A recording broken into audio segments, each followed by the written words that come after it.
Hello student, welcome, good morning.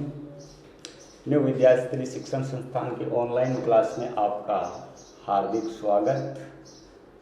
तो अपन ने हिंदी व्याकरण की स्टार्ट किया था, उसमें पार्ट फर्स्ट जो अपन ने पढ़ा था भाषा का। भाषा एक बार वापस बता देता हूँ क्या क्या पढ़ा था अपन ने। भाषा के बारे में पढ़ा था कि अपन ने देखा कि भाषा क्या होती है। भाषा वह होती है जो अपन बोलकर प्रकट करते हैं या लिखकर प्रकट करते हैं और उसको दूसरों की बात को समझते हैं, उसको अपन भाषा कहते हैं। और उसके बाद में अपन ने पढ़ा था कि भाषा के प्रकार। तो भाषा के प्रकार अपन ने देखा था कि दो प्रकार की होती है, एक तो मौखिक भाषा और एक लिखित भाषा। अब अपन उसके आगे स्टार्ट करते हैं दूसरा चैप्टर, वर्ण विचार। तो वर्ण विचार, वर्ण होता क्या? सबसे पहले अपन को पता होना चाहिए कि वर्ण क्या होता है। तो वर्ण वह है जो भाषा की सबसे छोटी इकाई होती है। सबसे छोटी इकाई का मतलब क्या होता है? क से कबूतर, ख से खरगोश वाला वह होता है सबसे छोटी इकाई, जिसका और टुकड़े नहीं किए जा सकते, उसको और भाग नहीं किए जा सकते, उसको और भाग में बांट नहीं सकते, उसको अपन वर्ण कहते हैं। तो इसकी परिभाषा, वर्ण की परिभाषा, भाषा की सबसे छोटी इकाई को वर्ण या अक्षर कहते हैं। भाषा की सबसे छोटी इकाई उसको अपन वर्ण या अक्षर कहते हैं। अब जैसे दूध ये शब्द दिया गया है, अब इसको अपन अलग अलग टुकड़े करते हैं। अलग अलग टुकड़े करते हैं तो द प्लस उ प्लस ध प्लस अ, और इसको एक साथ मिलाते हैं तो दूध बन जाता है। तो ये इसके और ज्यादा टुकड़े नहीं किए जा सकते, इससे ज्यादा टुकड़े नहीं किए जा सकते, तो इसको कहते हैं सबसे छोटी इकाई। तो अपन को याद रखना है, वर्ण भाषा की सबसे छोटी इकाई होती है। उसके बाद में वर्णमाला, वर्ण से वर्णमाला। वर्णमाला कहते हैं कि जिसमें निश्चित समूह होता है, एक समूह होता है, उसके अलावा कुछ नहीं होता है, उसको वर्णमाला कहते हैं। जैसे परिभाषा लिखी अपन ने यहाँ पर साधारण शब्दों में कि वर्णों के निश्चित समूह को वर्णमाला कहते हैं। वर्णों के निश्चित समूह को वर्णमाला कहते हैं। और उसके आगे देखते हैं वर्णमाला के प्रकार, टाइप ऑफ वर्णमाला। तो इसके 3 प्रकार होते हैं, 3 प्रकार की वर्णमाला होती है। पहली स्वर, दूसरी व्यंजन और तीसरी अयोग। तो सबसे पहले अपन स्वर, व्यंजन और अयोग जो अपन छोटी क्लासों में स्टार्ट से ही शुरुआत में ही देखते हैं कि स्वर कौन होते हैं, स्वर कैसे होते हैं, व्यंजन कैसे होते हैं और अयोग। तो सबसे पहले अपन स्वर देखेंगे कितने होते हैं। और हाँ, सबसे पहले अपन देखते हैं कि स्वर किसे कहते हैं।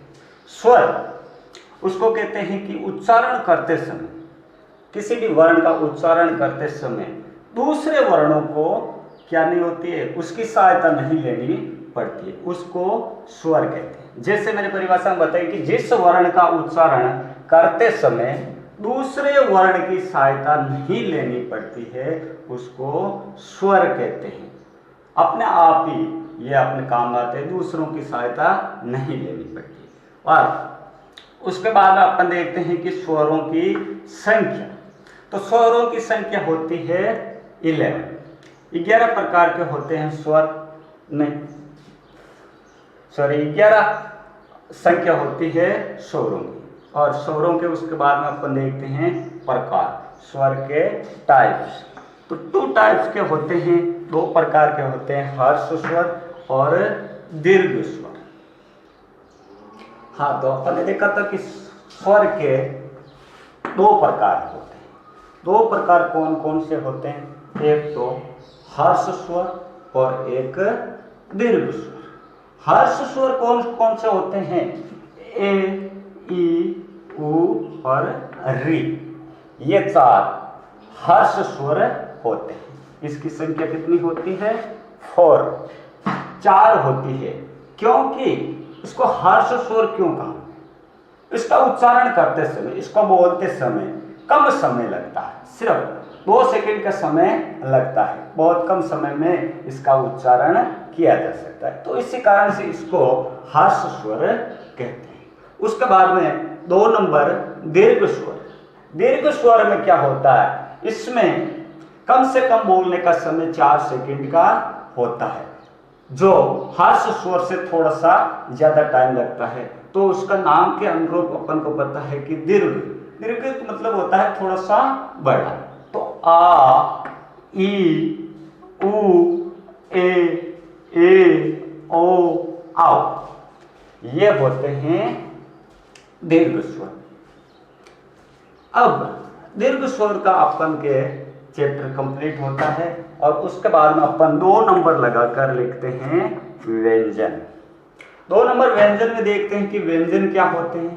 अपन ने छोटी क्लासों में देखा है कि व्यंजन कौन से होते हैं, के, खे, गे वाले व्यंजन होते हैं, और व्यंजनों की संख्या हिंदी वर्णमाला में 33 होती है। तो सबसे पहले इसकी परिभाषा देखते हैं कि व्यंजन किसे कहते हैं। स्वर की तो अपन ने परिभाषा देखी थी कि दूसरों के उच्चारण के बिना इसका काम हो सकता है, लेकिन व्यंजन में जिन वर्णों का उच्चारण करते समय दूसरे वर्णों की सहायता के बिना नहीं हो सकता है, किसी न किसी वर्ण की सहायता लेनी पड़ती है। तो अपन ने परिभाषा लिखी है कि जिन वर्णों का उच्चारण दूसरे वर्णों की सहायता के बिना नहीं हो सकता है, उसे व्यंजन कहते हैं। 2 वर्ण मिलकर एक शब्द बनाते हैं। जैसे अपन को ये क, ख, ग, घ, ये अकेले क्या होते हैं? एक शब्द पूर्ण नहीं बनाते। इसमें जिस प्रकार से क प्लस म, तो अब ये 2 मिलकर कम शब्द बना देते हैं, एक शब्द इसमें काम नहीं करता है। और उसके बाद में अपन देखते हैं हिंदी वर्णमाला में व्यंजनों की संख्या 33 होती है, 33 होती है वर्णों की संख्या। हाँ, तो आगे देखिए, स्वर और व्यंजन के बाद में अपन के 3 नंबर आता है अयोग अववाह। ये न तो स्वर होते हैं और न व्यंजन होते हैं, दोनों से अलग होते हैं। ये तो न तो व्यंजन में माने जाते हैं और न स्वर में माने जाते हैं। इनकी संख्या 3 होती है। अयोगवाह की संख्या कितनी होती है?